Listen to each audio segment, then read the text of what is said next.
Homes are gone, businesses destroyed, families uprooted. Firefighters in Southern California are working tirelessly around the clock to contain several fast-moving wildfires. In Riverside County, 2 people have died in the Sandalwood Fire, which is still burning, and the Saddleridge Fire, which broke out Thursday night, has destroyed 31 homes and burned more than 7,500 acres. Evacuation orders are slowly being lifted, but as of Friday night, more than 100,000 people in the Los Angeles area were forced to leave their homes. CNN's Paul Vercammen is in Granada Hills, California. Paul, I understand you spoke with a family that lost everything. You're right, Alex. One of those 31 homes destroyed behind me. The family that lived here, the Silvers, they have a soon-to-be 5-year-old daughter, a soon-to-be 10-year-old son, and they're overwhelmed by the outpouring of support from this community. We lost everything we own, but we're healthy. We have our kids, our dog. We got out with our lives. And for you, Monica, what did you think when you first saw the house?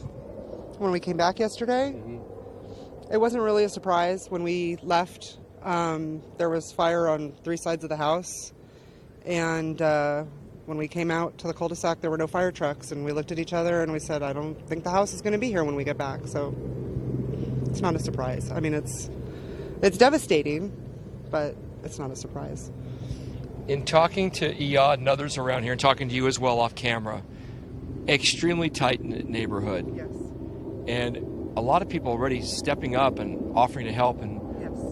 you seem hell-bent on rebuilding. And tell us about this and the neighborhood. Well, actually, we haven't decided to rebuild. We don't know. We don't know. We haven't talked about it. Right now, it's just keeping our kids sane, and we've dropped them off at 2 different friends' houses so they can have a little normalcy and a little distraction. We haven't talked about it yet. We don't know. This is, we've never experienced anything like this before, so. I lived here 21 years. I went through a fire 11 years ago, which burned part of the backyard, but not the house. So it's tough to leave the area. We have a great school that our son goes to, a lot of family with these neighbors.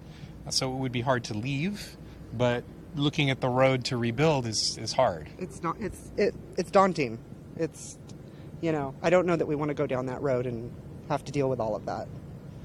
But we love our neighbors. We love our community, and we've had such an outreach from the neighborhood. We had a lady who didn't even know us at Starbucks. She goes, "I want to pay for your meal." Sorry. Our kids' teachers and staff at the school have reached out, and they said they bought him a backpack and book binder, and don't worry about school. All the stuff's taken care of. They set up a friend of hers back east in Florida, her best friend, set up a GoFundMe page. People are donating. It's just amazing. The outreach of people. It renews your faith in humanity to see just the love and support that we're getting. So, remind us the names and ages of your children, please. Our son is Elijah. He's 10 and a half. And our daughter Violet will be 5 in a couple weeks.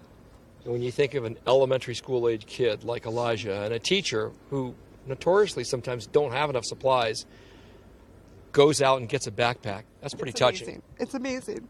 It's amazing. If you could say something to that teacher or these people, what would you say? Thank you. Thank you so much. So a very grateful family here in Granada Hills, and if the neighbors had to vote, they would all vote for the Silvers to rebuild right here.